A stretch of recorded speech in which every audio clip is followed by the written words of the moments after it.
नमस्कार, स्वागत आहे तुमचं माझ्या YouTube चॅनलमध्ये। आज आपण चॉकलेट न वापरता किंवा कोको पावडर न वापरता चॉकलेट आईस्क्रीम बनवणार आहोत। एकदम जसं चॉकलेट पार्लरमध्ये चॉकलेट आईस्क्रीम मिळतं, एकदम तसं सॉफ्ट आणि थंडगार आईस्क्रीम आज आपण इथे बनवणार आहोत।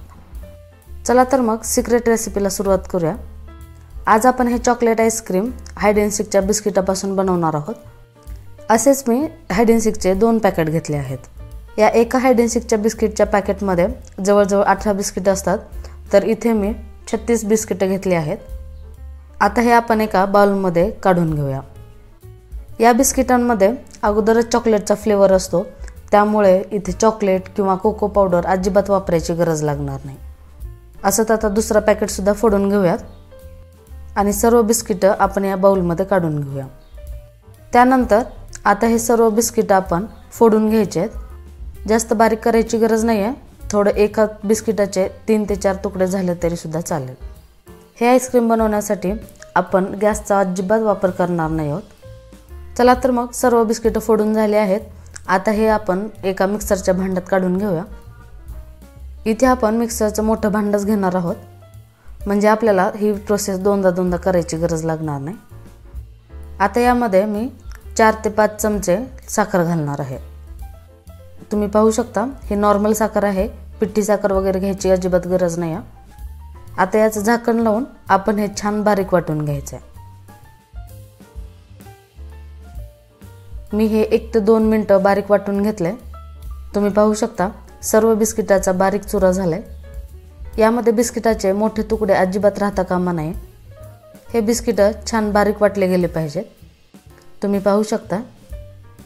आणि हे जी कुठेतरी मोठी साखर दिसते ते आपोआप दूध वगैरे टाकल्यानंतर विरघळून जाईल। बिस्किट छान बारीक वाटून घेतल्यानंतर मी लगेचच यामध्ये 1 वाटी थंड दूध घालते। हे दूध छान गरम करून त्याच्यावरची साय काढून मी फ्रीजमध्ये ठेवलं होतं आणि ते थंड दूध यामध्ये घालायचं आहे। त्यानंतर त्याच दुधावरची साय मी यात घालत आहे। इथे मी 2 चमचे दुधावरची साय घेतली आहे। या साईमुळेच आपलं आईस्क्रीम सॉफ्ट होतं आणि त्याचबरोबर आपल्याला यामुळे कुठलीही क्रीम वापरायची अजिबात गरज लागणार नाही। त्यानंतर 1 चमचा व्हॅनिला एसेन्स घालते। त्यानंतर 1 ते 2 चमचे यामध्ये दूध पावडर घालते। या दोन्ही गोष्टी तुमच्याकडे जर अवेलेबल असतील तर घाला, नाहीतर नाही घातल्या तरी सुद्धा चालेल। आता हे आपण मिक्सरमध्ये छान वाटून घेऊया। वाव, मस्त। तुम्ही पाहू शकता यामध्ये अजिबात गुठळ्या झालेल्या नाही आहेत। याचं टेक्स्चर सुद्धा तुम्ही बघू शकता किती सॉफ्ट झालंय ते। बिस्किटाच्या फ्लेवरचा खूप छान सुवास सुटलाय। आता मी हे एका डब्यामध्ये काढून घेते। आपण यामध्ये चॉकलेटचे बिस्किट वापरले, त्यामुळे तुम्हाला अजिबात कोको पावडर किंवा व्हॅनिला एसेन्स जर तुमच्याकडे नसेल तर ते तुम्ही स्किप करू शकता। त्याचबरोबर मी इथे दूध पावडर घातले, ते सुद्धा तुमच्याकडे अवेलेबल नसेल तरी ते सुद्धा स्किप करू शकता। आता या डब्यावर मी ॲल्युमिनियमचा फॉईल पेपर लावणार आहे। जर तुमच्याकडे फॉईल पेपर अवेलेबल नसेल तर तुम्ही बटर पेपर लावू शकता। त्याचबरोबर बटर पेपर सुद्धा तुमच्याकडे अवेलेबल नसेल तर तुम्ही कुठल्याही प्रकारची कॅरी बॅग सुद्धा वापरू शकता। फॉईल पेपर किंवा बटर पेपर लावण्याचा एवढाच उद्देश असतो की यामध्ये आईस क्रिस्टल तयार होत नाहीत, त्यामुळे आपण हा वरतून फॉईल पेपर लावणार आहोत। चला तर मग फॉईल पेपर लावून तयार आहे। आता याचं झाकण घट्ट लावूयात आणि फ्रीजरमध्ये 2 ते 3 तास आपण याला रेस्ट करायला ठेवूया। चला तर मग 2 ते 3 तास झाले आहेत आणि आता आपण याचं झाकण उघडून पाहूया आपलं आईस्क्रीम सेट झाले की नाही ते। वाव, तुम्ही पाहू शकता हे आईस्क्रीम खूप छान सेट झाले। तुम्ही पाहू शकता याचं टेक्स्चर खूप छान आले। आता परत एकदा आपण हे एका मिक्सरच्या भांड्यात काढून घेणार आहोत आणि परत एकदा वाटून घेणार आहोत। असं 2दा वाटल्याने काय होतं ना, आपल्या आईस्क्रीमचं टेक्स्चर आहे ना खूप छान येतं। आपण यामध्ये दूध आणि साय घातलोय, त्यामुळे याचं टेक्स्चर अजूनच सॉफ्ट व्हायला मदत होते। डब्यामध्ये असलेलं सर्व आईस्क्रीम आपण एक मिक्सरच्या भांड्यात काढून घेणार आहोत। तुम्हाला विश्वास नाही बसणार, अगदी आईस्क्रीम पार्लरमध्ये जसं चॉकलेट आईस्क्रीम मिळतं त्याच टेक्स्चरचं आणि त्याच चवीचं हे आईस्क्रीम बनवून तयार होईल। आईस्क्रीम आता दुसऱ्यांदा वाटलं गेले, तुम्ही पाहू शकता याचा कलर आणि टेक्स्चर सुद्धा बघू शकता। अगदी चॉकलेट मेल्ट केल्यानंतर जसं दिसतं तसंच दिसतंय। हे बघूनच तोंडाला पाणी सुटते, असं वाटतंय लगेचच खावं, पण याला सेट केल्याशिवाय खाता येणार नाही।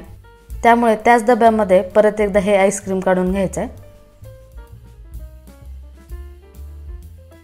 मिक्सरच्या भांड्यातून आईस्क्रीम सर्व काढून झालंय। आता याला थोडंसं टॅप करूया आणि इथे मी काही चॉकलेटचे चिप्स घेतलेत, ते इथे घालायचे आहेत। हे चॉकलेट चिप्स तुम्ही विकत घेऊ शकता किंवा त्याचबरोबर घरीसुद्धा बनवू शकता। खूप सोपी रेसिपी आहे किंवा स्किपसुद्धा करू शकता। आता आपण परत एकदा याच्यावर फॉईल पेपर लावून घेणार आहोत।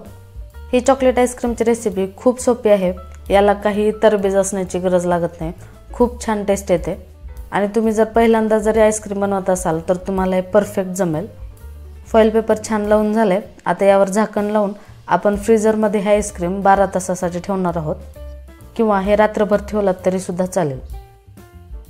चला तर मग रात्रभर हे चॉकलेट आईस्क्रीम फ्रीजरमध्ये ठेवल्यानंतर सेट झाले की नाही ते चेक करूया। आता याचं झाकण काढून हे फॉईल पेपर काढून घेऊया। तुम्ही पाहू शकता हे आपलं आईस्क्रीम खूप छान सेट झाले आणि रंगसुद्धा तुम्ही पाहू शकता खूप छान आलाय। फॉईल पेपर काढून झाल्यानंतर आपण हे एका स्कूपने काढून घेऊया। ही चॉकलेट आईस्क्रीमची रेसिपी तुम्ही नक्की ट्राय करून बघा, तुम्हाला खूप आवडेल, त्याचबरोबर लहान मुलांना सुद्धा खूप आवडेल। चला तर मग माझी आजची रेसिपी तुम्हाला कशी वाटली हे कमेंटमधून सांगा आणि हे चॉकलेट आईस्क्रीम तुम्ही नक्की करून बघा आणि व्हिडिओ आवडल्यास व्हिडिओला लाईक करायला अजिबात विसरू नका। तोपर्यंत मी हे आईस्क्रीम बाउलमध्ये सर्व करते। खूप सॉफ्ट आणि खूप थंडगार हे आईस्क्रीम बनले। अगदी कमी साहित्यात घरच्या घरी मार्केटच्या आईस्क्रीमची चव तुम्ही घेऊ शकता। तुम्ही पाहू शकता आईस्क्रीम काढून झालेलं आहे। आता यावर मी डेकोरेशन म्हणून चॉकलेटचे चिप्स टाकणार आहे। मला कळतंय हे आईस्क्रीम बघून तुमच्यासुद्धा तोंडाला पाणी सुटतंय, त्यामुळे पटापट ही रेसिपी ट्राय करा आणि मला सांगा तुमची रेसिपी कशी बनली होती ते। चला तर मग पुन्हा भेटूया अशाच एका खमंग आणि टेस्टी रेसिपी बरोबर।